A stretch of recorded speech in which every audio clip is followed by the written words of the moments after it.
आयोजित केलेले आहेत त्याबद्दल व्यवस्थापन समितीचे चेअरमन, सेक्रेटरी, ट्रेझरर आणि त्यांची संपूर्ण मॅनेजमेंट कमिटी यांचं आपण सर्वजण मिळून टाळ्या वाजवून त्यांचं अभिनंदन करूयात, आभार व्यक्त करूयात, धन्यवाद देऊयात.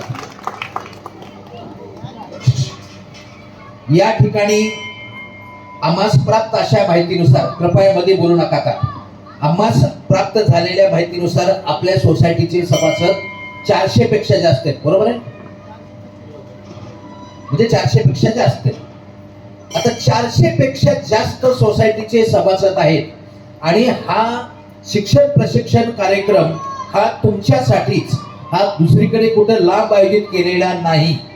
तुमच्या सोसायटीच्या, तुमच्या प्रांगणामध्ये, तुमच्या आवारामध्ये तुम्हाला सहज खाली उतरता येईल अशा पद्धतीने आयोजित केलेला आहे. या ठिकाणी आताच माझ्या अगोदर आमच्या आपल्या वरबडे साहेबांनी या ठिकाणी सांगितलं की सर, या ठिकाणी तुमचा जो आवाज आहे किंवा इथून जे बोललेले ते सगळं आजूबाजूच्या प्रत्येक घरी ऐकू जातं, म्हणजे घरात बसून लोक ऐकताय. चांगली गोष्ट आहे. कुठंतरी बसून ऐकताय ना, चांगली गोष्ट आहे. तुम्ही घरात बसून ऐकणाऱ्यासाठी आपण जोरदार टाळ्या वाजूया, त्यांच्यासाठी मनपूर्वक धन्यवाद.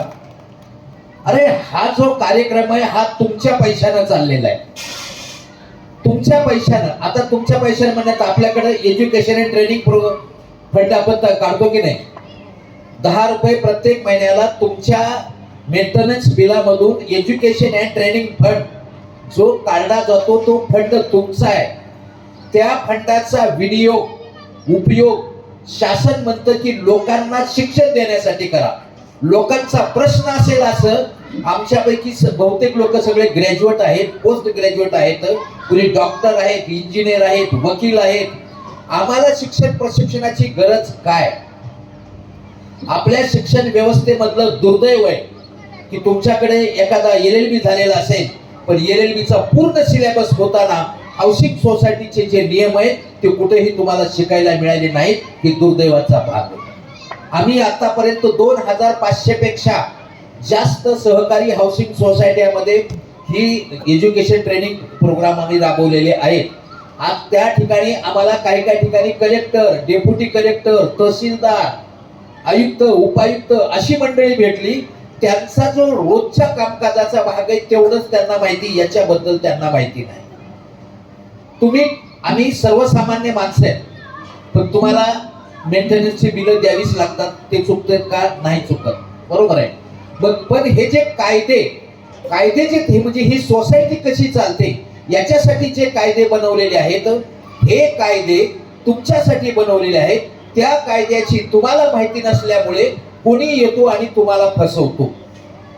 प्रत्येक पावलोपावली आपली फसवणूक होते आहे आणि ही फसवणूक टाळण्यात यावी, टाळली जावी, याच्यासाठी आपल्याला या शिक्षण प्रशिक्षणाचा उपयोग होतो. म्हणजेच काय, हाऊसिंग सोसायटी आपली महाराष्ट्र सहकारी कायदा 1960च्या अंडर आपली सोसायटीचं रजिस्ट्रेशन झालेलं आहे. त्याच्यानंतर ह्या सोसायटीचे कामकाज कशा पद्धतीने चालवावं त्याच्यासाठी काय नियम बनलेत, नियम 1961 असं त्याला म्हणतात. या सगळ्या गोष्टी आपल्याला माहिती नाही. कायद्याचं पुस्तक वाचायला आपल्याला वेळ नाही, वाचायला गेलं तर आपल्याला समजत नाही. मग त्याच्यावर उपाय काय? काही जर नाही समजलं तर कमीत कमी एक करा. कायद्याचं पुस्तक वाचायला तुम्हाला वेळ नाही, समजलं नाही, पण आपल्या हाऊसिंग सोसायटीचा बायलॉज ह्याला इंग्लिशमध्ये म्हणतात, पण मराठीमध्ये त्याला काय म्हणतात? उपविधी. उपविधीचं हे पुस्तक आहे. कमीत कमी हे पुस्तक आपल्याला वाचणं आवश्यक आहे.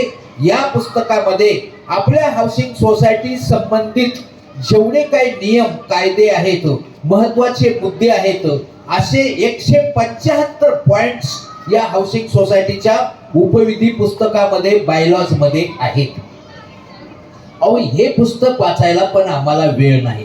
हरकत नाही, तुम्हाला वेळ नाही ना, हो, पण कमीत कमी वेळेमध्ये ज्या वेळेस तुम्हाला प्रश्न पडेल, तुमचा प्रश्न कुठल्या तरी विषयाशी निगडीत असेल, तो प्रश्नाचं उत्तर तुम्हाला कुठे शोधता येईल.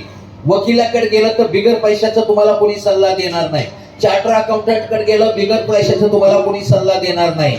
मग तुमचे पैसे वाचवायचे असतील आणि त्यांनी सांगितलेलं कदाचित चुकीचं असू शकतं, पण त्यावेळेसचा प्रचलित बायलॉज म्हणजेच हे मराठी उपविधीचं पुस्तक त्यावेळेस काय म्हणतंय, त्याची भाषा काय आहे, त्याच्यामधून काय अर्थ निघतो, अशा प्रकारे जर त्याचं वाचन मनन आपण केलं, त्याचा अभ्यास केला, तर त्याच्या आधारे तुम्हाला जो काही निर्णय घ्यायचा आहे किंवा तुमच्यावर एखाद्या बाबतीत जर अन्याय होत असेल तर त्या अन्यायाच्या बाबतीत कोणाकडे दाद मागायची, त्याचं कसं निराकरण करायचं, त्याच्याबाबत कसं पत्र द्यायचं, कोणाकडे पत्र द्यावं, त्या पत्राची रचना कशी असावी, या संपूर्ण बाबीची माहिती तुम्हाला सरळ साध्या माणसाला मिळणं आवश्यक आहे.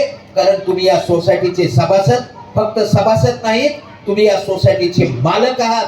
आणि मालकाला जर आपले कायदे काय म्हणतायत, आपला मॅनेजर काय करतो, आपला चेअरमन काय करतो, आपला ट्रेझरर काय करतो, आपली मॅनेजमेंट कमिटी काय करते, या गोष्टीची जर माहिती नसेल तर काय उपयोग आहे तुमचा. हे कायदे तुमच्यासाठी, तुम्ही या सोसायटीचे मालक आहेत, पण तुम्हाला त्याचं ज्ञान नाही. आणि म्हणून हे शासनाचं उद्दिष्ट याच्यामध्ये काय की लोकांच्यासाठी हे कायदे राबवले जात आहेत. सहकारी चळवळ सर्वांच्या कल्याणासाठी आहे आणि ज्यांच्यासाठी ही चळवळ राबवली जाते त्यांनाच जर कायद्याचं ज्ञान नसेल तर हे कसं काय सहकारी चळवळीचं उद्दिष्ट साध्य व्हायचं. मग त्याच्यासाठी महाराष्ट्र राज्य सहकारी संघाची स्थापना झाली. महाराष्ट्र राज्य सहकारी संघाचे अधिकारी कर्मचारी त्यांनी त्या सोसायटीच्या प्रांगणात जाऊन त्या इमारतीमध्ये जाऊन त्यांच्या आवारामध्ये जाऊन त्या ठिकाणी शिक्षण प्रशिक्षण द्यावं असा शासनाचं उद्दिष्ट आहे. याच्याबाबत कायद्यामध्ये बंधनकारक केलेलं आहे. कायद्यामध्ये बंधनकारक केलेलं म्हणजे उपविधीमध्ये बंधनकारक केलेलं आहे. आणि हे बंधनकारक करून अशा प्रकारची नोटीस मला वाटतं इथं 4-5 दिवसापूर्वी 5-7 दिवसापूर्वी तुम्ही सर्व लोकांना वाटलेली आहे. त्याच्यामध्येही म्हटलेलं आहे की हे सर्व कायद्यानं बंधनकारक आहे, तरीही आपण काय केलेलं आहोत, आपण घेत नाही. अत्यंत दुर्दैवाची गोष्ट. कारण आपल्यापेक्षा अनेक हायफाय सोसायटी आहेत, त्या ठिकाणी लोक याच्यासाठी उत्सुक आहेत. काही ठिकाणी लोक अगोदर पैसे भरतायत, आमच्याकडे ट्रेनिंग प्रोग्राम हे करा. आता जवळजवळ 1 महिन्या 1.5 महिन्यापासून पनवेलची नेरे गावातली एक सोसायटी, त्याची एक व्यक्ती आतापर्यंत 25-50 फोन झालेत, आम्ही त्यांना तारीख देऊ शकत नाही आणि आपल्याकडे आयोजित केल्या तर आपण येत नाही. हे दुर्दैव आहे, पण हरकत नाही. 450 किंवा 400 मेंबर्सची सोसायटी, त्याच्यामध्ये तुम्ही 40-50 मेंबर आलेला आहात. तुमच्या सर्वांचं आम्ही मनपूर्वक हार्दिक स्वागत करतो. आपण टाळ्या वाजवूयात. टाळ्या वाजवण्याचे 2 फायदे. एकदम नर्वस होऊन बसलेला असाल, काय बोर होणार आहे आपण, याच्यासाठी काय नका. आताचा जो क्षण आहे तो आनंदात जगण्यासाठी टाळ्या वाजवल्या तर जरा तुम्हाला ऊर्जा मिळेल. बरोबर आहे. आता आपण मूळ विषयावर येऊया. हे उपविधी कमीत कमी वेळेमध्ये आम्ही तुम्हाला समजावून सांगणार आहे. याच्यामध्ये ऐकून घ्या, याच्यामध्ये किती पॉइंट्स आहेत, मध्ये बोलू नका जरा प्लीज. याच्यामध्ये किती पॉइंट्स आहेत, 175 पॉइंट्स आहेत. किती पॉइंट्स आहेत, 175. आता हे 175 पॉइंट कुठल्या कुठल्या विषयाशी निगडित आहेत, बरोबर आहे. साधारणतः सुरुवातीला सोसायटीचं नाव बायलॉ नंबर 1 मध्ये येतं. सोसायटीचा पत्ता, रजिस्टर्ड ऍड्रेस जो रजिस्ट्रार ऑफिस कडून आपल्याला मिळाला असतो तो बायलॉ नंबर 2 मध्ये येतो. पत्ता बरोबर, त्याच्यामध्ये काही म्हणजे बदल वगैरे असेल तर त्याच्याबाबत काय कार्यपद्धती आहे याबाबत 1 आणि 2 मध्ये सगळी माहिती मिळते. 3 मध्ये या पुस्तकामध्ये ज्या वेगवेगळ्या प्रकारचे शब्द आहेत त्याचे कायद्यानुसार अर्थ काय आणि व्याख्या काय त्याची माहिती आपल्याला मिळते. आपल्या सोसायटीचं, अपर्णराज सोसायटीचं कार्यक्षेत्र किती, पूर्ण हे नगर आहे का, आपला पूर्ण एरिया आहे का, पूर्ण ठाणे आहे का, नाही, आपल्या सोसायटीचं कार्यक्षेत्र किती ते बायलॉजच्या आधारे म्हणजे रजिस्ट्रेशन सर्टिफिकेटच्या आधारे माहिती आपल्याला मिळते. ते बायलॉ नंबर 4 मध्ये आपल्या सोसायटीनं काय करावं काय करू नये याच्याबाबत कायदा काय म्हणतो, कायदा काय म्हणतो म्हणजेच बायलॉज काय म्हणतो ते बायलॉ नंबर 5 च्या आधारे तुम्हाला समजू शकतं. आपल्या सोसायटीनं एखाद्या फेडरेशनचं सभासद असावं की नसावं आणि फेडरेशनचा सदस्य झाल्या तर त्याची वर्गणी द्यावी की न द्यावी याच्याबाबत मार्गदर्शन तुम्हाला बायलॉ नंबर 6 मध्ये मिळतं.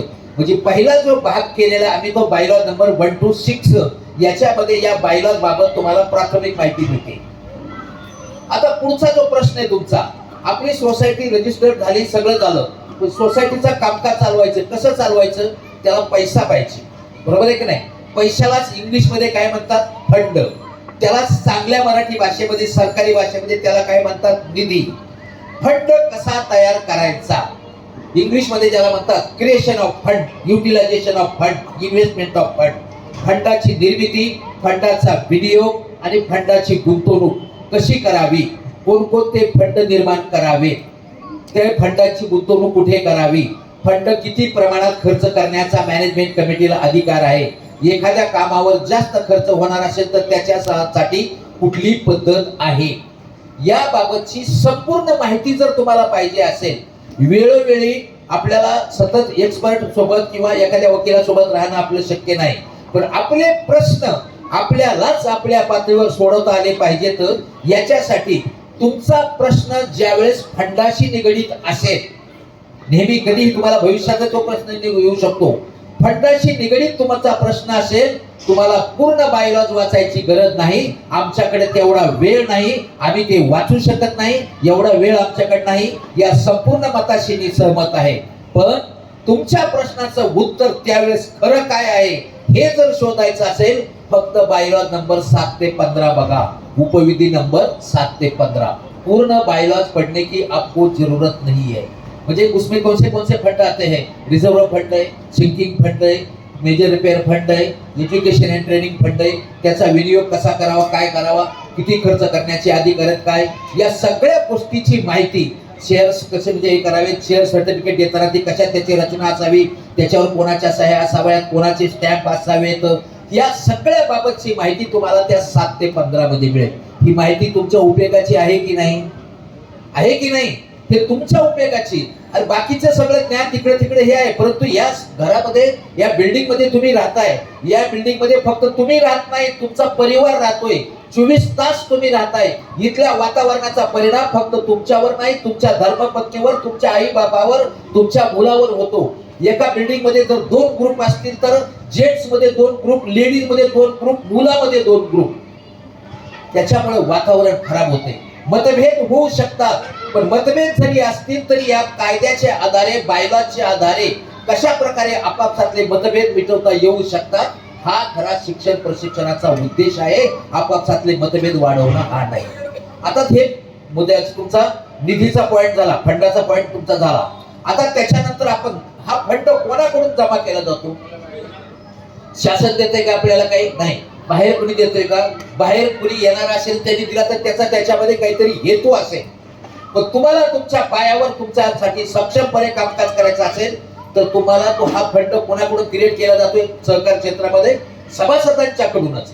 मग सभासद कोणाला म्हणायचं, सभासदाची व्याख्या काय, कोण सभासद होऊ शकतो, सभासद होण्यासाठी त्याची योग्यता काय, त्याची पात्रता काय, त्याच्यासाठी अटी काय, त्याच्यासाठी शर्ती काय, सभासदाचे प्रकार किती, सगळी माहिती पाहिजे ना. सभासद होण्यासाठी आम्ही एखादा अर्ज, सगळे डॉक्युमेंट्स आम्ही सोसायटीकडे सादर केल्यानंतर सोसायटीच्या व्यवस्थापन समितीने किती दिवसामध्ये सभासदत्वाबाबतचा अर्ज निकाली काढला पाहिजे. जर तो निकाली नाही काढला तर त्याच्यावर पुढील कार्यवाही काय करता येते, कोणाकडे दाद मागता येते. आणि ह्या सर्व गोष्टीची उत्तरं आपल्या दैनंदिन जीवनाशी निगडीत आहे. आणि हे जर तुम्हाला आम्हाला माहित नसेल तर काय उपयोग आहे आपल्या ज्ञानाचा. म्हणून बाबांनो, सभासद हा शब्द तुमच्या समोर आला की सभासद साठी योग्यता कोण सभासद होऊ शकतो, कोण होऊ शकत नाही, त्याच्यासाठी काय काय करावं लागतं, कोणकोणती कागदपत्र द्यावी लागतात, कोणकोणते फॉर्म भरावे लागतात, किती रुपये त्या ठिकाणी जमा करावे लागतात. फक्त पैशाचं जमा करून चालेल का, मी फ्लॅट खरेदी केला नाही, मी 5,000 जमा करतो, मला सोसायटीचा सभासद करून घ्या, घेतील का, नाही. या सगळ्या गोष्टीची माहिती कोणीतरी सांगताय म्हणून त्याच्यावर विश्वास ठेवण्याच्या ऐवजी त्यावेळेसचा तुमचा उपविधी बायलॉजचं पुस्तक काय म्हणते की बघा, म्हणजेच तुम्हाला त्याच्यामधून खात्री करून घेऊन पुढचं पाऊल टाकता येईल. पूर्ण बायलॉज वाचायला वेळ नाही आमच्याकडे, सोडून द्या विषय. मग काय करा, फक्त बायलॉज नंबर 16 ते 21 वाचा. पूर्ण बायलॉज वाचण्याची गरज नाही. आणि कमीत कमी वेळेमध्ये तुम्ही सक्षम झाले पाहिजेत. शासनाचा उद्देश काय, शिक्षण प्रशिक्षणाचा उद्देश काय, फक्त इथं येऊन फुकट कार्यक्रम घेणे आणि तुमचा वेळ बर्बाद करण्यासाठी आम्ही आलेलो नाही. इथं तुझे आहे रे, तुझं पाशी परी जागा चुकलासी, बाहेर हिंडत बसू नकोच. तुमच्याकडे सक्षम होण्याची पात्रता आहे, सर्व तुमचं आहे. अरे पैसा तुमचा होतोय, बर्बाद खर्च होतोय, तुम्ही बर्बाद होत आहे, तर तुम्ही स्वतःला वाचवण्यासाठी तुम्हालाच पुढाकार यावं लागेल. तुम्हाला सक्षम बनवण्यासाठी ही शिक्षण प्रशिक्षण ही स्कीम आहे, त्याच्यासाठी ही योजना, याचा दुसरा कुठलाही उद्देश नाही. म्हणून सभासद होण्यासाठी तुम्हाला काय असेल की सभासदाचे प्रकार वगैरे किती याबाबतची तुम्हाला माहिती बायलॉ नंबर 16 ते 21 मध्ये मिळते, बरोबर आहे. त्याच्यानंतर पुढचा जो विषय आहे, पुढचा विषय म्हणजे काय, सभासद झाल्यानंतर सभासदांचे काही अधिकार कर्तव्य काय आहेत का नाही, आहेत ना अधिकार. मीटिंगची नोटीस मिळण्याचा मला अधिकार आहे, मीटिंगला उपस्थित राहण्याचा मला अधिकार आहे, माझा फ्लॅटचा वापर करण्याचा मला अधिकार आहे, माझा फ्लॅट भाड्यानं देण्याचा मला अधिकार आहे. पण त्याच्याबरोबर कर्तव्य काय आहेत का नाही, कर्तव्य आहेत ना. माझा फ्लॅट मी स्वच्छ ठेवला पाहिजे, इतरांना त्रासदायक ठरेल असं अनैतिक धंदे किंवा बेकायदेशीर कृत्य करण्याचा मला या ठिकाणी अधिकार नाही. वेळोवेळी सोसायटीनं ठरवलेली, आपल्या अॅन्युअल जनरल मीटिंगनं ठरवलेली जी काही देणी असतील, वेळोवेळी मेंटेनन्सची बिलं वगैरे, ते वेळच्या वेळेला भरणं हे माझं कर्तव्य आहे. सर्व सभासदांना सहकार्य करणं हे माझं कर्तव्य आहे. मीटिंगला उपस्थित राहणं हे माझं कर्तव्य आहे, बरोबर आहे की नाही. अशा प्रकारे सभासदांचे अधिकार आणि कर्तव्य, rights and duties of member, याच्या बाबत जर तुम्हाला पाहिजे असेल, तुमचा प्रश्न ज्या विषयाशी निगडित आहे तेवढंच वाचा. हे या बायलॉज मध्येही नाही.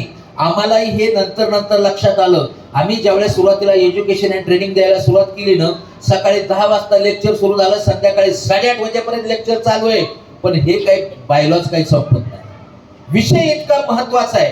नंतर आम्हाला लक्षात आलं, पूर्वी माणसाची वर्ष आयुष्य होतं 1000 वर्ष, आता माणसाचं आयुष्य किती आलं 100. काही म्हणतात 50च्या पुढचं बोनस आहे व 50च्या पुढं काही खरंच नाही. मग कमीत कमी वेळेमध्ये इन्स्टंट जमाना आलाय म्हणतात ना, आम्हाला तिथं स्वयंपाक होईपर्यंत थांबायला वेळ नाही, रेडीमेड काय वडापाव लगेच आम्ही चटकन खाताना निघतो. तसं ज्ञान सुद्धा आता कमीत कमी वेळेमध्ये देता आलं पाहिजे, असं ज्यावेळेस आम्हाला वाटायला लागलं, त्याच्यामुळं आम्ही ह्या बायलॉजचे काही भाग केले. हे भाग कुठल्या पुस्तकात नाहीयेत, आम्ही त्याचे बनवले का तुम्हाला कमीत कमी वेळेमध्ये देता आलं पाहिजे. जसं आता आम्हाला मगाशी सांगितलं 7:30 आपल्या इथं आरतीचं महत्व आहे, बरोबर आहे. 7:30 वाजेपर्यंत आपल्याला आटोपलं पाहिजे. काही ठिकाणी लोक आम्हाला सांगतात साहेब अर्ध्या तासात आठवा, अर्ध्या तासामध्ये. पण जे जे आपण अशी ठावे ते इतराशी सांगावे, शहाणी करून सोडावे सकळ जन.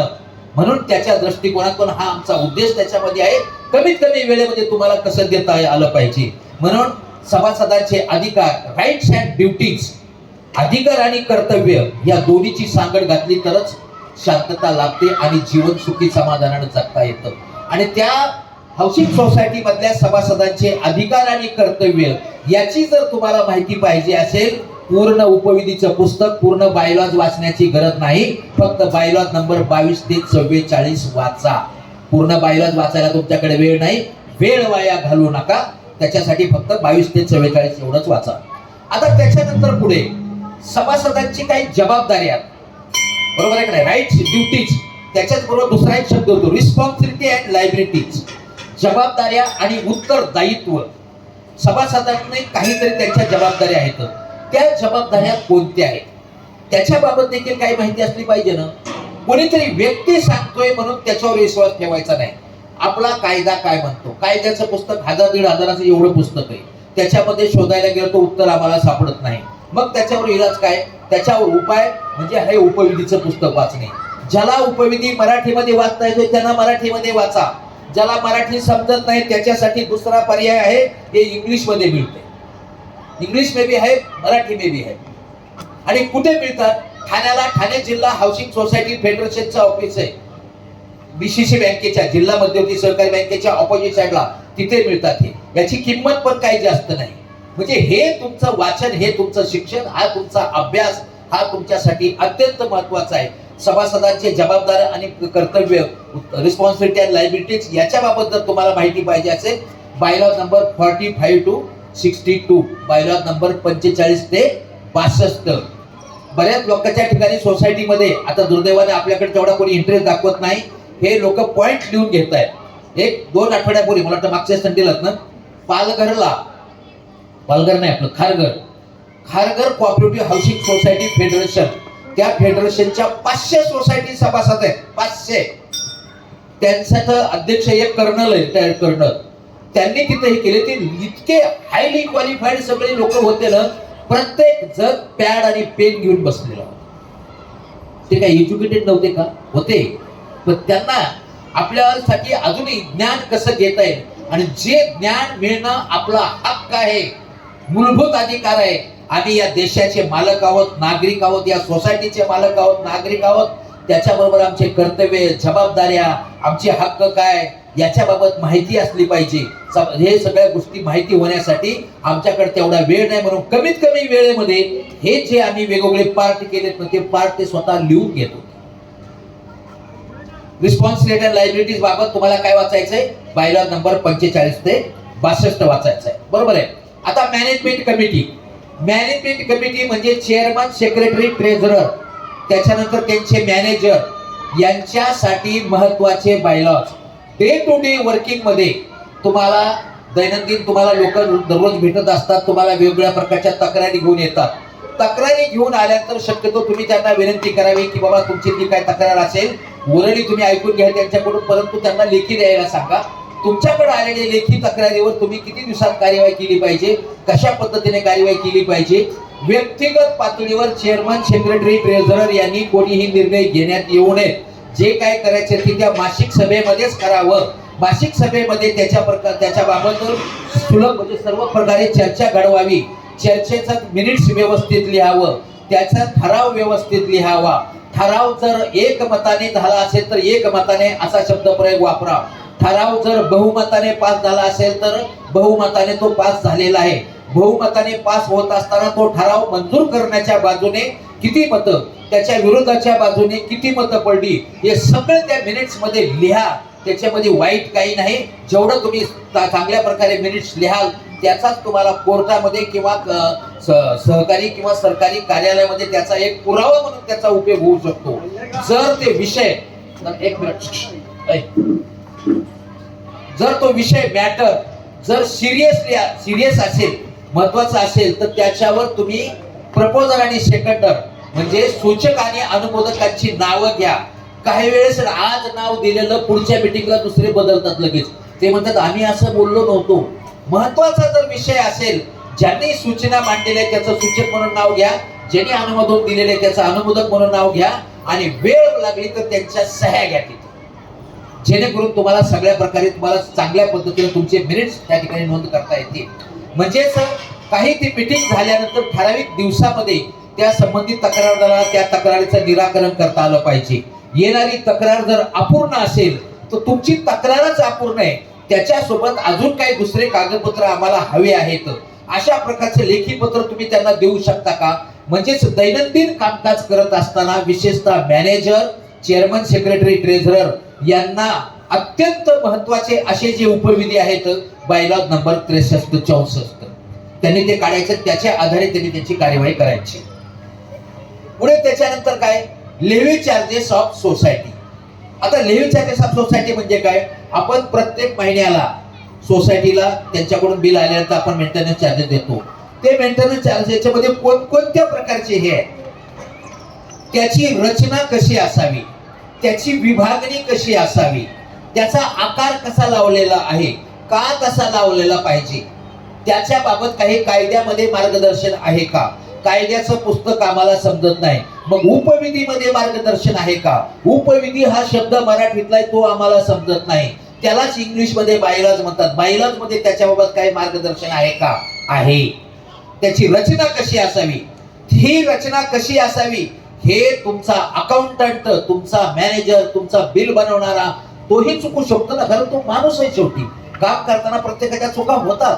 तो जर चुकत असेल तर त्याला तुम्हाला समजावून सांगता आलं पाहिजे. तो समजावून सांगत असताना कदाचित तुमचं तो ऐकणार नाही. तुम्हाला काय माहिती, मी रोज कामकाज करतो, तुम्ही कोण मला सांगणार? कारण बऱ्याच वेळा असं होतं, तुम्हाला काय कळतं, तुम्ही सांगा, तुम्हाला कळतं काय? आम्ही रोज करतो. अरे पण रोज करतो तरी तुझ्याकडून पण कधीतरी चूक होऊ शकते. चूक झालेली आहे आणि मी असं म्हणतोय, मी असं म्हणत नाही. मग हे बायलॉजच्या आधारे म्हणते, हे बायलॉज वाच. त्यांना जर ते बायलॉज त्याच्यासमोर उघडून ठेवलं तर ती व्यक्ती ऐकते, अरे हो तुमच्या म्हणण्याप्रमाणे हे बरोबर आहे, सॉरी बरं का, मी माझी चूक सुधारून देतो. आपल्याला काय करायचंय? वादविवाद वाढवायचे बसायचे नाही, दुश्मनी वाढवत बसायचे नाही. आपल्याला प्रश्न मिटवायचे, सुसंवाद पण सगळ्याच ठिकाणी तुम्हाला लोक ऐकतील असं नाही. आणि ऐकत नाही म्हणून तर कायदे बनवले गेले. एक जमाना असा होता की आपल्या जगामध्ये कुठे प्राण जाय पर वचन न जाय, कायद्याची गरज नव्हती. त्यावेळेस शब्दाला किंमत होती. आज काय माणूस म्हणतोय, भले मी तुझ्याकडून ₹1,00,000 घेतलेत, तुझ्याकडे लेखी आहे का काही नाही, मग मी देत नाही, काय करायचं. म्हणजे आज कायद्याला हे आलंय. म्हणजेच कायदा काय म्हणतो, तो हाऊसिंग सोसायटी बाबतचा कायदा म्हणजेच उपविधी म्हणजेच बायलॉज काय म्हणतो, याचा अभ्यास तुम्हाला आम्हाला असणं गरजेचं आहे. आणि म्हणून लिव्हिंग चार्जेस ऑफ सोसायटी, वेगवेगळ्या प्रकारचे जे आपल्या मेंटेनन्सच्या बिलामध्ये जे सगळे वर्गणी असते ना, कॉन्ट्रिब्युशन असतं, त्याची रचना कशी असावी याच्या बाबत जर तुम्हाला पूर्णपणे अभ्यास करायचा असेल, त्याच्याबाबत मार्गदर्शन हवं असेल, तर बायलॉज नंबर 65 ते 71, बायलॉज नंबर 65 to 71. आता त्याच्या पुढे आपल्या सोसायटीचं रजिस्ट्रेशन कायद्यानुसार झालेलं आहे, बरोबर आहे की नाही. आपल्या सोसायटीचं कायदेशीर अस्तित्व दाखवणाऱ्या कोणत्या गोष्टी आहेत. रजिस्ट्रेशन झालं, रजिस्ट्रेशन सर्टिफिकेट मिळालं. सर्टिफिकेट कुठे, ऑफिसला एका फाईल मध्ये लावलेलं आहे, बरोबर आहे. मग त्याच्यावर आता आपल्याला काय अडचण आली, महानगरपालिकेला आपल्याला काही गोष्ट जाऊन सांगायची, आयुक्ताला जाऊन महापौराला तोंडी जाऊन सांगितलेलं चालेल का, त्याच्यासाठी पत्रव्यवहार करावा लागेल.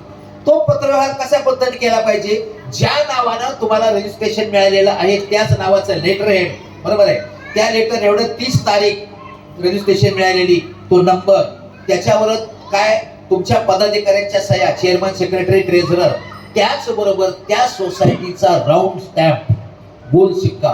कधीतरी आपल्या लक्षात आलं का की कशासाठी हा गोल शिक्का असेल, पण हा गोल शिक्का का असावा याच्या बाबत देखील कायद्यामध्ये अगोदर तरतूद केली गेली.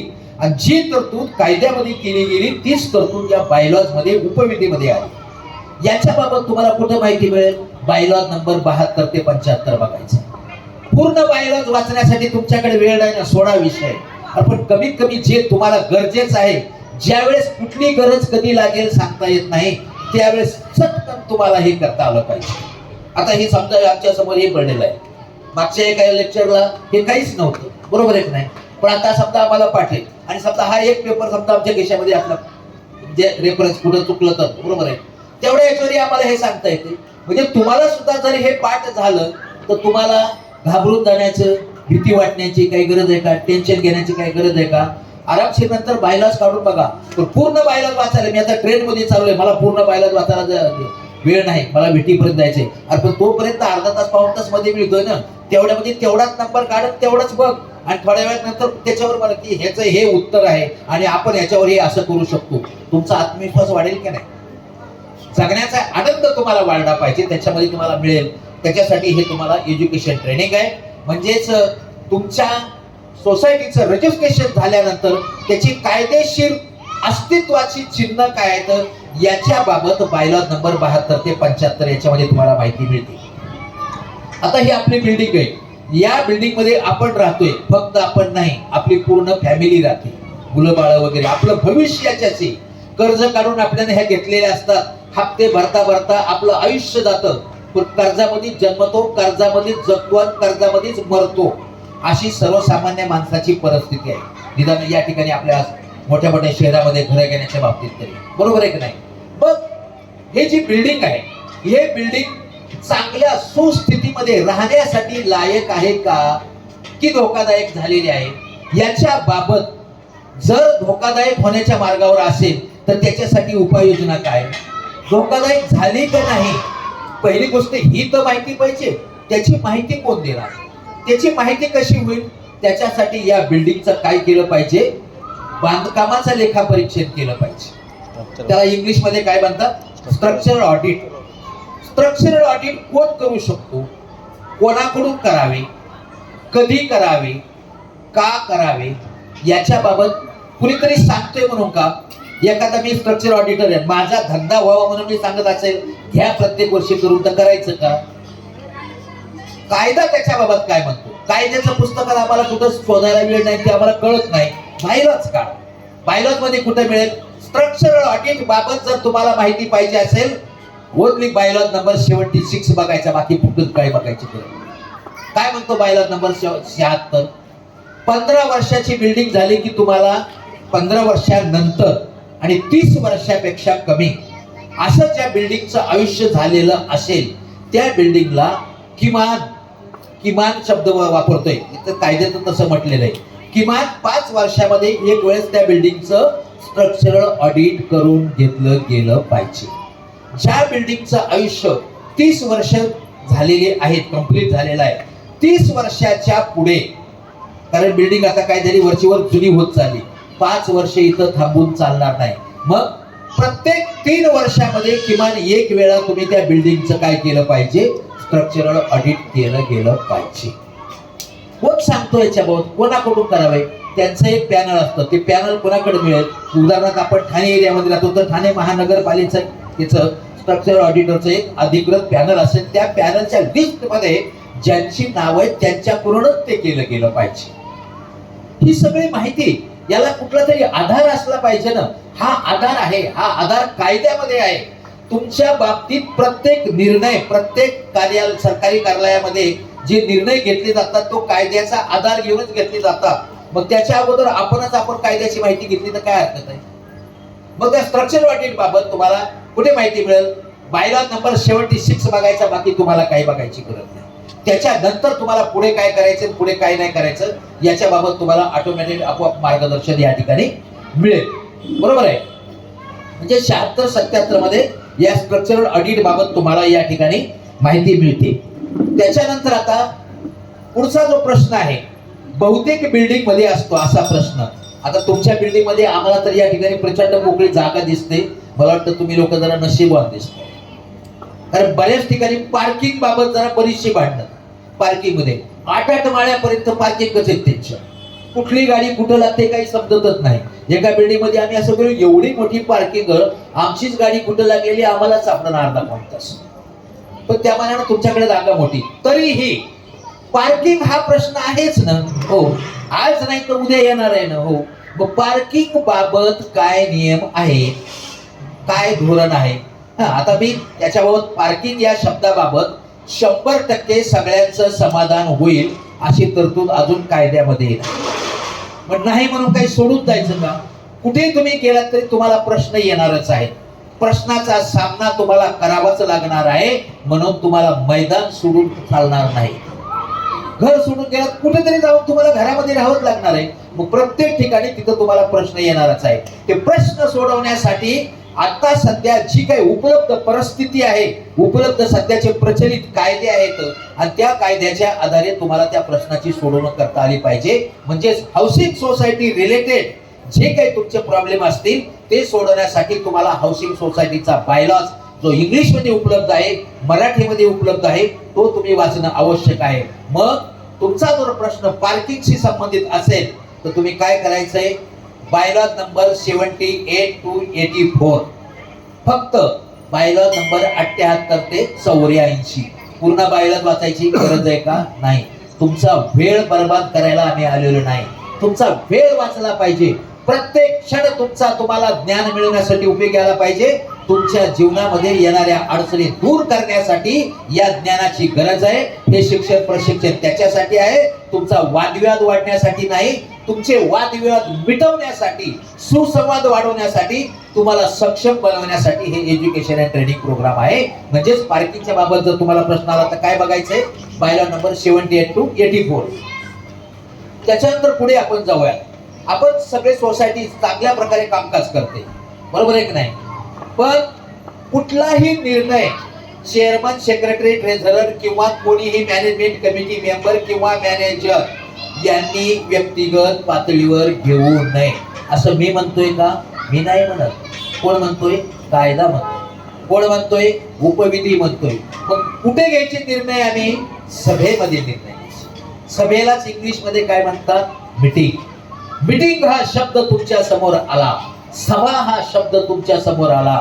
किती प्रकारच्या सभा आहेत, कोणती सभा कधी घ्यावी, कोणती सभेचं कामकाज कसं करावं. मासिक सभा आहे, वार्षिक सर्वसाधारण सभा आहे, विशेष सर्वसाधारण सभा आहे.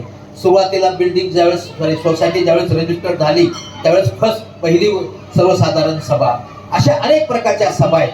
त्या सभेचं अध्यक्षपद कुणी शिकवावं, सभेची नोटीस कशी द्यावी, किती दिवसाची असावी, सभेचं कामकाज कसं करावं, सभेचा कोरम कितीचा असावा, सभा जर त्या दिवशी आटोपली नाही तर काय करायचं, एखादी सभा तहकूब करता येते का, तहकूब केलेली सभा पुन्हा कधी सुरू करता येते, सभेमध्ये निर्णय कशा पद्धतीने घेतले जावेत, सभेचं मिनिट्स किती दिवसात तयार करावं, कशा पद्धतीने लोकांच्या पर्यंत द्यावं, एखाद्या सभेमध्ये वार्षिक साधारण सभेमध्ये जर तो ठराव घेतला असेल तर तोच ठराव रद्द करायला ते कधी रद्द करावा.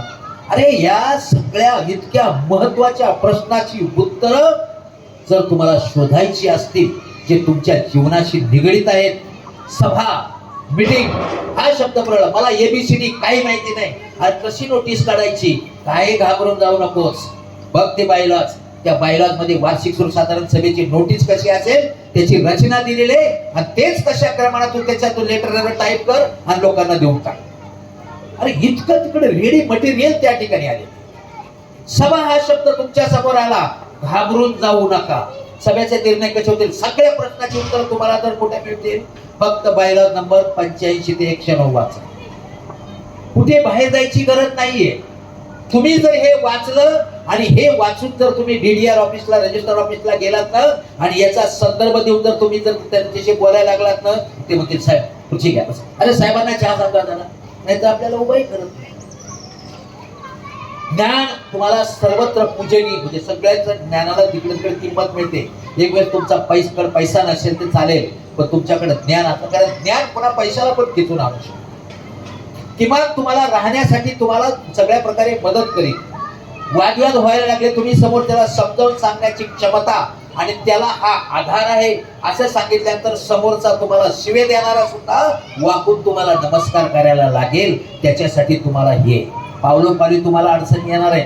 सरळ चाललात तरी रस्त्यानं कोणी ते धक्का देते, तुझा धक्का लागला मला, तुला दिसत नाही काय म्हणतात लोक. पण त्याच वेळेस तुमच्याकडे असणारी नम्र भाषा आणि त्यांच्याकडे संवाद साधण्यासाठी तुमच्याकडे सुसंवादची नम्र भाषा असेल, कायद्याचं ज्ञान असेल, ज्याच्याकडे कायद्याचं ज्ञान आहे त्याला बाकीचे सगळे सलाम करतात, कारण त्यांना माहिती नाही, ते घाबरतात.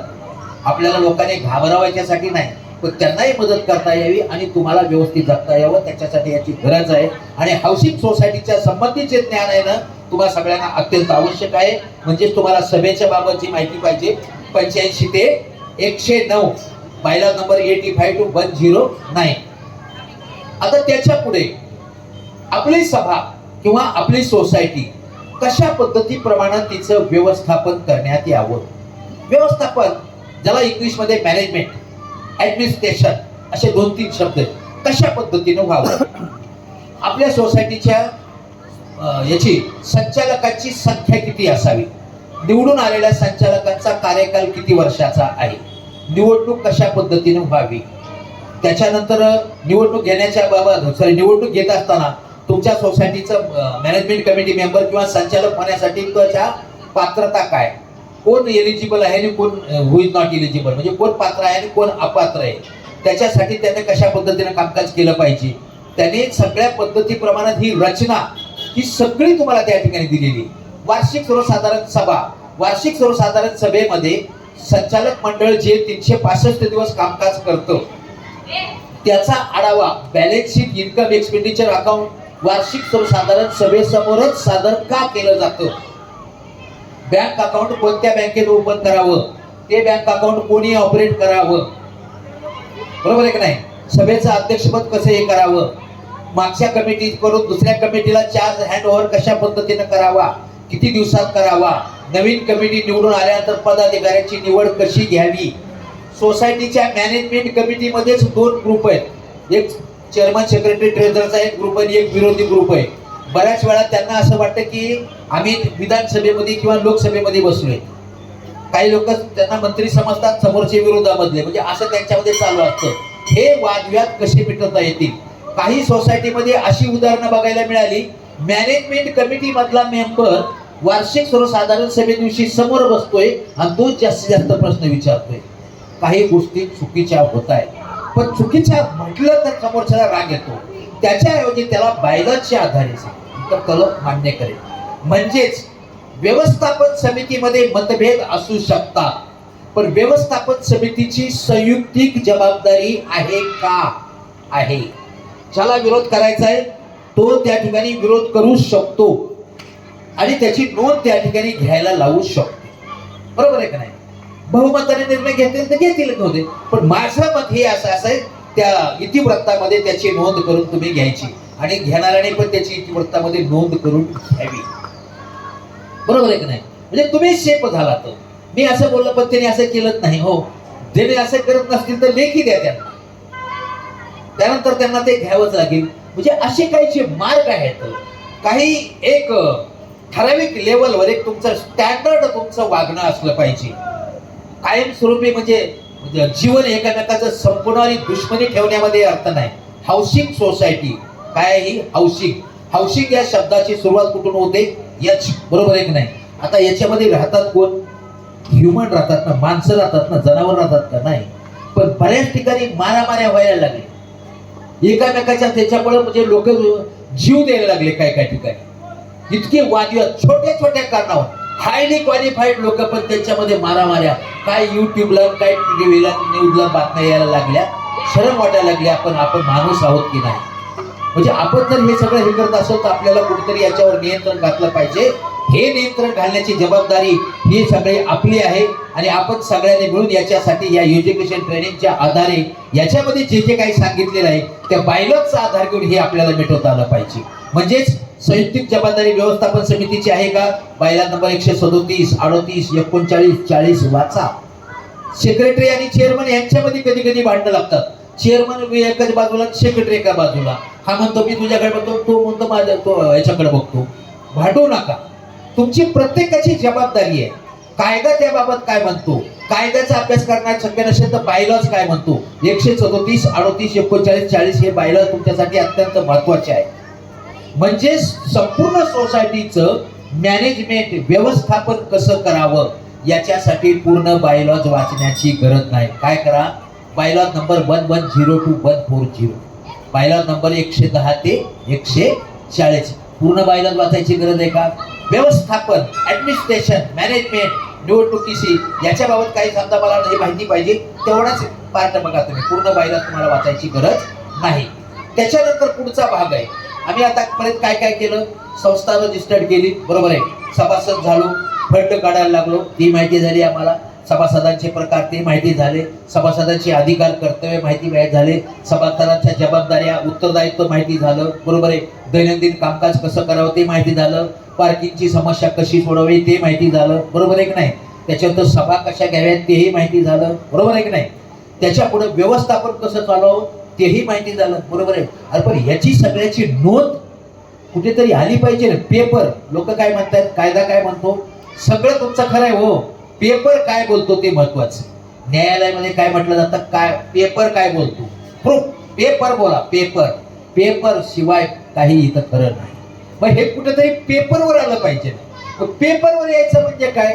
कायद्यानं हाऊसिंग सोसायटीने कोणते प्रकारचे रजिस्टर, बुक्स, फाईल्स ठेवाव्यात असं कायद्यानं तुमच्याकडून अपेक्षित केलं आहे का? आहे. मला काही माहिती नाही. मला अचानक आलो आणि सोसायटीचा चेअरमन बनवलं. अरे पण ते मला काहीच माहिती नाही. कशाला आय म्हणतात, कशाला जे म्हणतात, काय म्हणतात हे सगळं काही मला माहिती नाही. घाबरायचं नाही, टेन्शन घ्यायचं कारण नाही. मग काय करा? Maintenance of books and record, कोणत्या प्रकारचे रजिस्टर आणि फाईल ठेवाव्यात याची जर तुम्हाला माहिती पाहिजे, पूर्ण बायलॉज वाचायची गरज नाही. हो, फक्त 141, 42 वाचा. 141 मध्ये पूर्ण यादीच दिलेली, कोणत्या प्रकारचे रजिस्टर ठेवावेत. 142 मध्ये 30-32 प्रकारच्या फाईल दिलेल्या आहेत. मी तर त्याच्यापेक्षा जास्त फाईल झाल्या तर काय वाईट काय? सुटसुटीत कामकाज तुम्हाला कसं करता येईल, पारदर्शकरित्या कामकाज तुम्हाला कसं करता येईल ते तुम्हाला हे करता येईल. आणि ऑडिटर जरी समोर आला तरी ते रजिस्टर कसे कंप्लीट करावेत, त्याच्यासाठी काय कुठले नियम आहेत, त्याच्याबाबत बायलॉज काय म्हणतो, हे सगळे रजिस्टर कुठे मिळतात? रजिस्टर जावा ना ठाणे जिल्हा हाऊसिंग फेडरेशनच्या कार्यालयात, तिथं सगळे तुम्हाला रजिस्टर मिळतील. ते सगळे लिस्ट घ्या, रजिस्टर आणा. ते रजिस्टर व्यवस्थित तशा पद्धतीने तयार करा. त्याच्यावर व्यवस्थितरित्या तुमचे सही, स्टॅम्प, शिक्के हे करून ऑडिटर समोर ठेवा. ऑडिटर काय करते? म्हणजे तुम्हाला हे करणं, तुम्ही केलं तर आनंदाची गोष्ट आहे, नाही केलं तरी तुमच्या डोक्यावर टेन्शन राहील. मग हे टेन्शन, तुमचं टेन्शन तुम्हाला कमी करायचं असेल तर याच्यामध्ये बघा, बायलॉज नंबर 141-42 म्हणजे हा जो पुढचा भाग आम्ही बनवलाय त्याच्यामध्ये 141 ते 147 पर्यंत बनवलाय. कारण त्याच्यामध्ये काय, किंवा समजा एखादा कर्मचारी तुमच्याकडे कामकाज करत असेल. आता जनरली आपल्याकडे कॅशचे व्यवहार होत नाहीत. पूर्वी कॅशचे व्यवहार होत होते, त्याच्यामुळे मग त्यांच्याकडून काही तारण घेतलंय का, विमा कार्ड आहे का, अशा प्रकारच्या जे काही छोट्या मोठ्या बाबी होत्या, 1,500 रुपयापेक्षा जास्त पेमेंट चेक न करू नये, शक्य होत नाही. कारण नाक्यावरचा एखादा बिगारी पकडून आणला, 2 बिगारी पकडून आणली, त्यांना जर चेक दिला तर ते म्हणतात उद्यापासून तुमच्याकडे कामालाच येत नाही, बबलू जाऊ दे काम, आम्ही नाही येत. पण काही गोष्टी ह्या प्रॅक्टिकली आम्हाला शक्य होत नाहीत. पण वर्षभरामध्ये पुन्हा पुन्हा त्याची पुनरावृत्ती होता कामा नये. बिगाऱ्याचं पेमेंट ठीक आहे, काय हरकत नाही, ते ऑडिटरला लक्ष झालं किंवा ते म्हणते ठीक आहे. पण सतत जर तशा पद्धतीचे मोठे मोठे पेमेंट जर अशाच पद्धतीने कॅश न होत असतील तर त्याच्यामध्ये कुठेतरी काहीतरी काळं बेळ घडतंय याचा वास यायला लागतो, त्याची चिन्ह दिसायला लागतात. हे कुठेतरी आपल्याला माहिती पाहिजे. म्हणून आणीबाणीच्या परिस्थितीमध्ये कायदा बोलला तरी हरकत नाही. त्या समोरच्या व्यक्तीचं बँक अकाउंट नाही, तो लेबर आहे, त्याला ताबडतोब पैसे मिळाले पाहिजेत आणि आपल्या सोसायटीचं काम पण झालं पाहिजे, याच्यासाठी ते पेमेंट केलेलं आहे. हे समर्पक उत्तर झालं.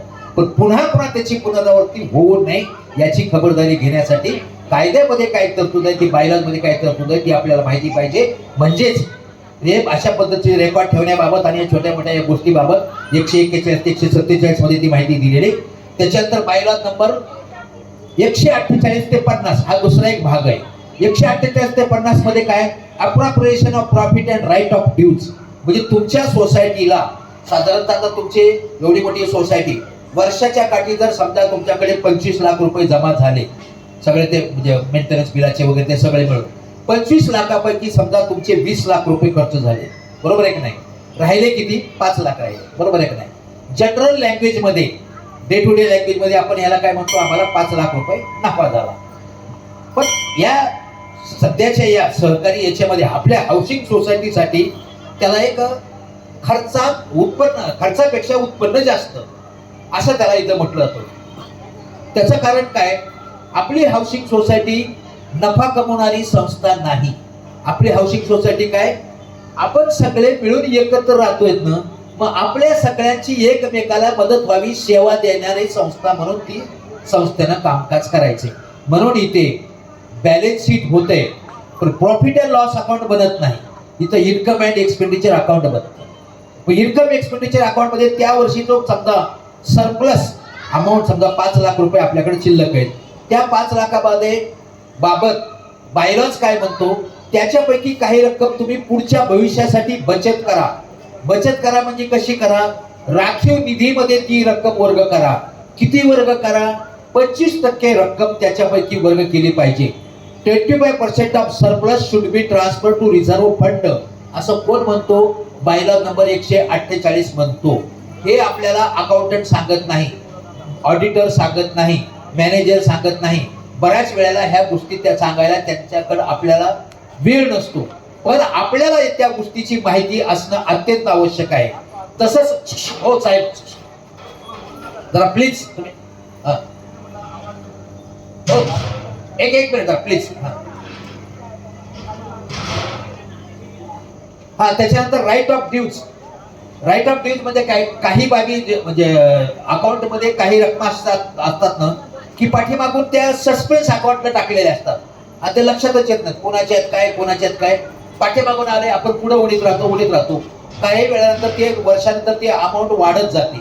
मग ते अमाऊंट वाढत गेल्यानंतर काही वेळेस आपल्याला ऑडिटर कडून सल्ला दिला जातो की ही रक्कम काय करा, राईट ऑफ करून टाका. आता ते राईट ऑफ कशी करायची, राईट ऑफ करण्याबाबत काही त्याला परिस्थिती म्हणजे पद्धत आहे का. मॅनेजमेंट कमिटीने त्याच्या अधिकारामध्ये केलं तर कदाचित मॅनेजमेंट कमिटीवर उगीच गुन्हा दाखल केला जाऊ शकतो. पण त्याच्यासाठी काय, prior period of annual general meeting or special general meeting should be taken. त्या रकमेच्या याच्यावर आकड्यावर अवलंबून येते, किती रक्कम आहे त्याच्यावर अवलंबून येते. त्याची अंमलबजावणी त्या ठिकाणी आपल्याला करता आली पाहिजे. म्हणजे राईट ऑफ ड्यूज आणि अप्रोप्रिएशन ऑफ प्रॉफिट याच्या बाबत तुम्हाला पाहिजे तर बायलॉ नंबर 148 ते 150 हे तुम्ही बघू शकता. आपल्या संस्थेचं ऑडिट कसं करावं, ऑडिट कोणाकोण करावं, ऑडिट कधी करावं, ऑडिटरची नियुक्ती कधी करावी, ऑडिटचा प्राप्त झाल्यानंतर ऑडिटरकडून प्राप्त झालेल्यानंतर दोष दुरुस्ती अहवाल किती दिवसात कोणाकडे सादर करावा. ऑडिट हा शब्द तुमच्या समोर आला, तुम्हाला पूर्ण बायलॉ वाचायची गरज नाही. काय करा, फक्त बायलॉ नंबर 151 ते 153 वाचा. पूर्ण बायलॉ वाचायची गरज आहे का. ऑडिट हा शब्द आला की 151 ते 153 बघायचं. त्याच्यामध्ये जे मार्गदर्शन दिलेलं आहे त्याच्या आधारे तुम्ही कामकाज करायचं, तुम्हाला कसल्या प्रकारचं टेन्शन घेण्याची गरज लागणार नाही. त्याच्या पुढचा जो भाग आहे, त्याच्या पुढचा भाग आहे म्हणजे काय, तुमचं हे बिल्डिंग आहे, या बिल्डिंगचं काय झालं पाहिजे, ज्या जमिनीवर ज्या जागेवर बिल्डिंग उभी आहे त्या जागा तुमच्या सोसायटीच्या नावावर झाल्या असल्या पाहिजे. त्याला काय म्हणतात, लँड कन्व्हेन्स. तेच होत नसेल, ते करून देणं कोणाचं कर्तव्य आहे, बिल्डर डेव्हलपर त्यांचं ते कर्तव्य. काही ठराविक कालावधीमध्ये त्यांनी ते करून दिलं पाहिजे, पण ते झालेलं नाही, आपल्याकडे होत नाही. ही आपल्या सगळ्यांच्या दृष्टीनं अत्यंत दुर्दैवाची गोष्ट. आयुष्यभराची कमाई ही करून आपण कर्ज काढतोय आणि ते आपल्या नावावर नाही, म्हणजे किती वाईट अवस्था. मग त्याच्यावर दुसरी जे पर्याय आहे, मानवी हस्तांतरण, डीप कन्व्हेन्स. हे कन्व्हेन्स, डीप कन्व्हेन्स, याच्यासाठी कुणी कामकाज करावं, पुढाकार कुणी घ्यावा, मॅनेजमेंट कमिटीने घ्यावा. अर्थात फक्त मॅनेजमेंट कमिटीला जबाबदार धरून चालणार नाही, सगळ्यांनी त्यांच्या बरोबर आपण सगळ्यांनी मिळून एकत्र, कारण हे सगळ्यांचं कर्तव्य आहे. पण त्याच्यासाठी काही पद्धत आहे का, आपली बिल्डिंग सुरक्षित राहावी किंवा त्याच्यामध्ये काही आकस्मिक दुर्घटना होऊ नये याच्यासाठी बिल्डिंगचा इन्शुरन्स घेणं आवश्यक आहे का, आवश्यक आहे. त्याच्याबाबत कायदा काय म्हणतो, बायलॉज काय म्हणतो, ते आपण बघितलं पाहिजे. बिल्डिंगची दुरुस्ती करणं आवश्यक आहे का, एखाद्या वेळेस स्ट्रक्चर ऑडिट केलं, स्ट्रक्चर ऑडिटर कडून रिपोर्ट आला की तुम्ही अशा पद्धतीचं कामकाज केलं पाहिजे, ते कामकाज तुम्हाला करावं लागणार आहे. कामकाज मॅनेजमेंट कमिटीच्या अधिकार कक्षेमध्ये जर तेवढीच रक्कम खर्च होणार असेल तर ठीक आहे, पण त्यांच्या मर्यादेपेक्षा जास्त रक्कम खर्च होणार असेल तर ती प्रक्रिया पारदर्शकरित्या राबवावी. कारण का, प्रत्येक जण उठतो आणि तक्रार करतो, तक्रार करणाऱ्याला तक्रार करण्याचा हक्क आहे, पण तक्रार केली तरी आपलं कामकाज इतकं पारदर्शक असावं, ते कायद्याच्या चौकटीमध्ये असेल. याची जर खबरदारी मी घेतली, आणि ती खबरदारी मी कधी घेऊ शकतो, जर मला त्या कायद्याचं ज्ञान असेल तर. म्हणजेच मेजर रिपेअर पद्धत वगैरे, म्हणजे मेजर दुरुस्ती जर करायची असेल तर ती कशी पारदर्शकरित्या करावी, या सगळ्या बाबी. समजा इथं कदाचित गार्डन असेल, गार्डन बाबत काय नियम बनवता येतात का, तुमची संपूर्ण सोसायटीची जी सार्वजनिक जागा आहे त्या जागेचा कोणी गैरवापर करणार नाही ना, त्याच्यासाठी काही नियम बनवता येतात का, संस्थेची गच्ची आहे, टेरेस आहे, त्याचा कोणी गैरवापर करणार नाही ना, त्याच्यासाठी काही नियम बनवता येतात का, आपल्या सोसायटीमध्ये लहान मुलांना खेळण्यासाठी त्यांच्यासाठी काही टाइम टेबल बनवता येतो का, त्याच्याबाबत नियम आहेत. झाडं असतील, ते झाडं कोणी तोडू नयेत किंवा काही हे करू नयेत, याच्याबाबत काही नियमावली बनवता येते का, सगळ्यांना सोबत घेऊन त्याच्यासाठी कायद्याच्या चौकटीत राहून याच्या बाबत काही करता येतं का, करता येत. बऱ्याच लोकांचं मत कसं आहे, annual general meeting is the supreme. नक्की सहकार क्षेत्रामध्ये अॅन्युअल जनरल मीटिंग सुप्रीम आहे, पण अॅन्युअल जनरल मीटिंगला ठराव मंजूर करताना तो कायद्यातला क्रॉस करणारा नसला पाहिजे. आपल्या अॅन्युअल जनरल मीटिंग मध्ये ठराव मंजूर केला, आम्हाला भारतीय कायदे मंजूर नाहीत, आम्ही पाकिस्तानचे कायदे मानणार, चालेल का, नाही चालेल. आम्ही महाराष्ट्र राज्यामध्ये राहतोय, महाराष्ट्राच्या सहकार कायद्या अंतर्गत आमच्या सोसायटीचं रजिस्ट्रेशन झालेलं आहे, आम्हाला महाराष्ट्राचा सहकारी कायद्याचं पालन केलंच पाहिजे. त्या कायद्याची अंमलबजावणी करण्यासाठी जे नियम 1961 बनवलेले आहेत त्याचं पालन आम्हाला करावंच लागेल. आमच्या हाऊसिंग सोसायटीची व्यवस्थापन समितीची निवडणूक घेण्यासाठी आता जे लेटेस्ट आलेले आहेत निवडणूक नियम 2014 चे आलेले आहेत नवीन, त्या निवडणूक नियमाचं पालन आम्हाला करावंच लागेल. सहकारी संस्थांच्या निवडणुका घेण्यासाठी राज्य सहकारी निवडणूक प्राधिकरणाची स्थापना झालेली आहे, त्यांच्या आदेशाचं पालन आम्हाला करावंच लागेल. नियम आहेत काय, कायद्याच्या चौकटीमध्ये सुप्रीम आहे ते, परंतु तुम्हाला कसे कायद्याच्या चौकटीमध्ये, म्हणजे अशा ज्यावेळेस काही नियम तुम्हाला बनवायचे आहेत ते अॅन्युअल जनरल मीटिंग मध्ये हे करा. पण ते नियम, त्याच्यामध्ये जे रिझॉल्युशन तुम्ही पास करताय, जो धोरणात्मक निर्णय घेताय, जे धोरण ठरवताय, ते कायद्याच्या चौकटीमध्ये असलं पाहिजे. कायद्याचं उल्लंघन करणारा जर तुम्ही त्या ठिकाणी ठराव मंजूर करून त्याची अंमलबजावणी करायला लागाल तर त्याला चॅलेंज केलं जाऊ शकतं, आणि त्या ठिकाणाहून तुम्ही तशा पद्धतीचा निर्णय घेतलाय तो रद्द बातल केला जाऊ शकतो. याच्या बाबत काय तुम्हाला माहिती पाहिजे, बायलॉ नंबर 1542-161, बायलॉ नंबर 154 ते 161 या संपूर्ण बाबी म्हणजे conveyance, deep conveyance, repair maintenance, insurance आणि मी जे आता काही ओपन स्पेस बाबत याच्या बाबत जे काही छोट्या मोठ्या बाबी आहेत या संपूर्ण बाबी त्याच्यामध्ये तुम्हाला 161 पर्यंत पाहायला मिळतील. त्याच्या पुढे दुसरा पार्ट येतो बायलॉ नंबर 162 ते 171.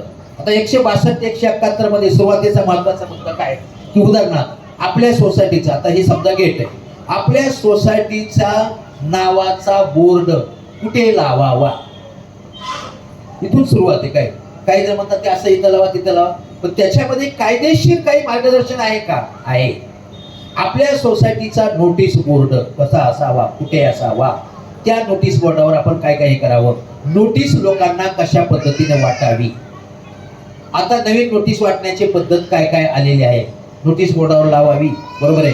काही बाबत, काही विशिष्ट बाबत, उदाहरणार्थ निवडणूक बाबीची काही माहिती लोकांच्या पर्यंत हँड डिलिव्हरीने गेली पाहिजे. मग कायद्यामध्ये अडचणी, अहो आमच्याकडे 50% लोकांनी भाड्यात दिलेले, मग त्यांना कुठं द्यायची? 50% भाड्यात दिलं असेल तर त्यांची जर ईमेल तुमच्याकडे उपलब्ध असेल तर ईमेलवर द्यावी का? काही लोक म्हणतात आम्ही व्हॉट्सअप ग्रुपवर टाकले, आतापर्यंत व्हॉट्सअपला कायदेशीर आधार प्राप्त झालेला नाही. म्हणजे काही ज्या गोष्टी आहेत ना त्याच्या आपण नेहमी जर आपल्या ज्ञानामध्ये याच्या संबंधित जे काही ज्ञान आहे ते जर आपण अपडेट ठेवायचा प्रयत्न केला आणि त्याच्या पद्धतीप्रमाणे कामकाज करायचा प्रयत्न केला तर काय त्याच्यामध्ये वाईट आहे?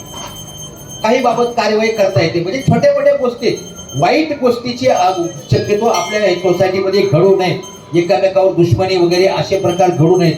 मग त्याच्यासाठी तुम्हाला मतभेद झालेले असतील तर या बायलॉचा आधार घ्या, तुम्ही ते मतभेद मिटवू शकता. मग त्याच्यासाठी तुम्हाला अजून मदत करणारे जे काही या बाबी आहेत ना 162 ते 171 याच्यामध्ये देखील तुम्हाला ह्या छोट्या मोठ्या बाबीविषयी तुम्हाला याच्यामध्ये तुम्हाला तुमचं सहकार वर्ष, कुठलंही सहकार वर्ष, आता सहकार वर्ष 1 एप्रिल ते 31 मार्च, तसंच का जानेवारी डिसेंबर का नाही? आम्ही ठरवलेलं नाही, ते वरून ठरून आलंय ना. हो, एका ठिकाणी आम्ही तिकडे निवडणुकीला घ्यायला गेलो, ते म्हटले हे रिझर्वेशन कशाला पाहिजे, हे रिझर्वेशन आम्हाला मंजूर नाही. आम्ही म्हटलं ते आमदार खासदार ठरवतात, आम्ही नाही ठरवलं. कायदे ते ठरवतात ना, आपल्या हातात नाही. जे आपल्या हातामध्ये ते याच्याप्रमाणे आपण चालणे. हा, तुम्हाला हे कायदे बदलण्याचा अधिकार आहे का? आहे. त्याच्यासाठी तुम्हाला ते सांगितलं की तुमची एक सांघिक शक्ती निर्माण झाली पाहिजे. कशी निर्माण झाली पाहिजे? त्याच्यासाठी कायद्यामध्ये तरतूद आहे. काय? तुमचं इथं लेवलला फेडरेशन असावं, जिल्हा लेवलला फेडरेशन, तालुका लेवलला फेडरेशन, राज्य लेवलला फेडरेशन, देशाच्या लेवलला फेडरेशन आहे. एक जमाना असा होता की देशामध्ये सहकार खातं तिकडे केंद्रामध्ये होतं का? नाही. आता केंद्रामध्ये सुद्धा सहकार खातं सुरू झालेलं आहे आणि त्या सहकार खात्याचे मंत्री म्हणून अमित भाई शहा सध्या आहेत. योगायोग असा आहे, आंतरराष्ट्रीय म्हणजे सॉरी जागतिक हे युनायटेड नेशन ऑर्गनायझेशनने, युनोने आता हे 2025 वर्ष हे आंतरराष्ट्रीय सहकार वर्ष घोषित केलेलं आहे. या आंतरराष्ट्रीय सहकार वर्षामध्ये जिकडे जास्तीत जास्त सोसायटीमध्ये एज्युकेशन अँड ट्रेनिंग झाल्या पाहिजेत, लोकांच्या पर्यंत जागृती गेली पाहिजे, त्याच्यासाठी सहकार दिंडीचं आयोजन वगैरे सगळं चालू आहे. काही ठिकाणी आपला अनुभव प्रशासकीय किंवा इतर ठिकाणच्या वरतून फार वाईट असतो, पण आपल्याला जे काही पद्धतीने जेवढं काही करता येणं शक्य तेवढं आपण ते केलं पाहिजे. म्हणून या शिक्षण प्रशिक्षणाचा हा कार्यक्रम या ठिकाणी आपण आयोजित केलेला आहे. 162 ते 71 वर याच्यावरती सगळं हे आलं. या सगळ्या संपूर्ण संकीर्ण बाबीचा तुम्हाला हे आता पुढचं सगळं तुम्ही कामकाज चांगलं केलंय, सगळं कामकाज तुम्ही चांगलं करताय, तरीही तक्रारी होणारच. आपण एका घरामध्ये राहतोय, आपण मिसेस मुलं एवढी 4-5 लोक तुमच्या फॅमिलीमध्ये आहेत, तरीही तुमची कंप्लेंट होणारच. बापाच्या बाबत मुलगा कंप्लेंट करणार, मिस्टराच्या बाबत मिसेस कंप्लेंट करणार, मिसेस बाबत मिस्टर कंप्लेंट करणार, भाऊ बहिणीच्या बाबत कंप्लेंट करणार. हे सगळं होणार आहे, ही मानवी प्रवृत्ती, हे सगळं चालत राहणार. तरी पण आपण सगळ्यांना सांभाळून घेतो का नाही? मग त्याच धर्तीवर आपल्यामध्ये ही तक्रारी होतच राहणार. पण तक्रार निवारण कशी करायची? तक्रार निवारणाबाबत कोणती तक्रार कुठे करावी? महानगरपालिकेशी संबंधित तक्रार कुठे केली पाहिजे? तिकडे केली पाहिजे. रजिस्टर ऑफिसला करून उपयोग नाही. कोणती तक्रार कुठे करावी? किती दिवसात तक्रारीचा निपटारा करावा? बायलॉ नंबर 172 ते 174. कोणती तक्रार म्हणजे तक्रार आल्या तर किती दिवसात क्लिअर झाली पाहिजे? नाही झाली तर त्याच्यावर काय होईल? अपूर्ण तक्रार आले तर त्याच्याकडे तुम्ही त्याला लेखी पत्र देऊ शकता का? MSCB कडे कुठली तक्रार करावी? कोऑपरेटिव्ह कोर्टात कुठली तक्रार करावी, DDR कडे कुठली तक्रार करावी, मॅनेजमेंट कमिटीकडे कुठली तक्रार करावी, AGM कडे कुठली तक्रार करावी, कमिशनरकडे तक्रार करता येते का, मंत्र्याकडे तक्रार करता येते का, सचिवाकडे तक्रार करता येते का. पण इकडं खाली नाही तक्रार केल्या, डायरेक्ट मी मुख्यमंत्र्याकडे केली तर मुख्यमंत्र्याकडे केली तरी ती तक्रार शेवटी इकडे खाली येणार ठाण्याच्या रजिस्टर ऑफिसला आणि ते ह्यांना पत्र पाठवतील, त्याच्यावर अभिप्राय मागतील. वेळ आपला वाया जाणार. तुमचा वेळ नाही वाया गेला पाहिजे, तुमची शक्ती वाया नाही गेली पाहिजे, तुम्हाला मनस्ताप नाही झाला पाहिजे. तक्रार निवारण हा विषय आला की बायलॉ नंबर 172 ते 174 बघा, बाकी दुसरं तुम्हाला बघायची गरज नाही. आता शेवटी सुरुवात झाली, बरोबर आहे का नाही. आपण सुरुवातीला जन्मापासून मृत्यूपर्यंत ही सगळी तरतूद या बिल्डिंग बाबत, या सोसायटी बाबत, या कायद्यामध्ये आली. शेवट एक वेळ असा झाला की बिल्डिंग 15 वर्षाची 30 वर्षाची होत होत होत होत जुनी झाली आणि आता बिल्डिंग राहण्यासाठी लायक नाहीये. पण आपल्याला काहीतरी त्याच्यावर केला पाहिजे, उपाययोजना. मग त्याच्यावर काय वेळ येते आपल्यावर की त्या बिल्डिंगचं पुनर्निर्माण, पुनर्विकास, रिडेव्हलपमेंट मध्ये प्रत्येक गोष्टीमध्ये आपल्याला आपलेच हितशत्रू असतात, आपण फसवले जाऊ शकतो वगैरे वगैरे. याच्या बाबत शासनानं तुम्हा सर्वांच्या भल्यासाठी ते स्कीम, तो कामकाज, ती प्रक्रिया पारदर्शकपणे खऱ्या पद्धतीनं कशी राबवण्यात यावी याच्या बाबत मी सांगायला गेलो तिथं माझं कोणीही ऐकणार नाही. पण हे याचा आधार जर सांगायला गेलं as per circular number so and so and bylaw number so and so, अशा पद्धतीनं तुमचं हे झालं पाहिजे. त्या ठिकाणी PMC चा प्रतिनिधी असेल, बिल्डरचा प्रतिनिधी असेल, त्यालाही तुमचं ऐकावं लागेल. जर त्यांनी ऐकलं नाही तर तुम्ही त्यांच्यावर कायदेशीर कारवाईचा बडगा उभारू शकता. याचा आधार घेण्यासाठी रिडेव्हलपमेंट, पुनर्विकास याच्याबाबत कुठलं काही आहे का मार्गदर्शक आहे, त्याच्यासाठी बायलॉ नंबर 175 मध्ये शासनाचं पुनर्विकासाबाबतचं धोरण आणि पुनर्विकासाची प्रक्रिया कशा पद्धतीनं स्टेप बाय स्टेप राबवण्यात यावी. कुठल्या याचे व्हिडिओ शूटिंग करा, कुठली मीटिंग कधीही करा, त्या मीटिंगला किती लोक उपस्थित असले पाहिजेत, लोक उपस्थित नसेल तर ती मीटिंग का तहकूब करा, ती तहकूब केल्यानंतर पुन्हा किती दिवसात थांबा, 1 2 3 वेळा हे लोक आलीच नाही तर लोकांना काय रिडेव्हलप मध्ये इंटरेस्ट नाही असं गृहीत धरून पुन्हा इतके दिवस थांबा. सगळ्या गोष्टीचं मार्गदर्शन आहे. टेंडर कसे कॉल करावेत, कोणासमोर ओपन करावेत, प्रेझेंटेशनचे त्यांना कशी संधी द्यावी, त्यावेळेस रजिस्टर ऑफिसचा प्रतिनिधी का असावा, महानगरपालिकेची कुणी असावेत का, या सगळ्या बाबीचं आणि ती प्रक्रिया पारदर्शक कशी असावी या सगळ्या बाबतचं मार्गदर्शन देखील तुम्हाला त्या बायलॉ नंबर 175च्या GR मध्ये आहे. म्हणजेच तुम्हाला कमीत कमी वेळेमध्ये तुम्हाला तुमचे प्रश्न कसे सोडवता येतील. तुम्हाला बाकीच्या ठिकाणी जाऊन लेक्चर देण्याची गरज नाही.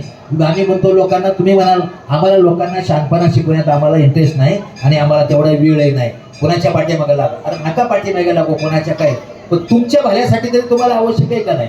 तुमची सोसायटी, तुमची बिल्डिंग, त्या बिल्डिंग मधल्या माणसासाठी तुम्ही सांगू शकता ना.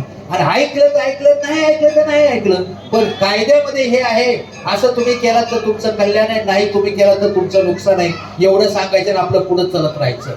ज्याला घ्यायचं तो घेत, नाही घेतलं ते नाही घेत, तुमचं नुकसान होणार नाही. म्हणून हे एज्युकेशन अँड ट्रेनिंग या आपल्या मॅनेजमेंट कमिटीने जे आयोजित केलेलं आहे, किती 7:30 आपल्या मॅनेजमेंट कमिटीसाठी आयोजित, मॅनेजमेंट कमिटीने आपल्यासाठी आयोजित केलेलं आहे.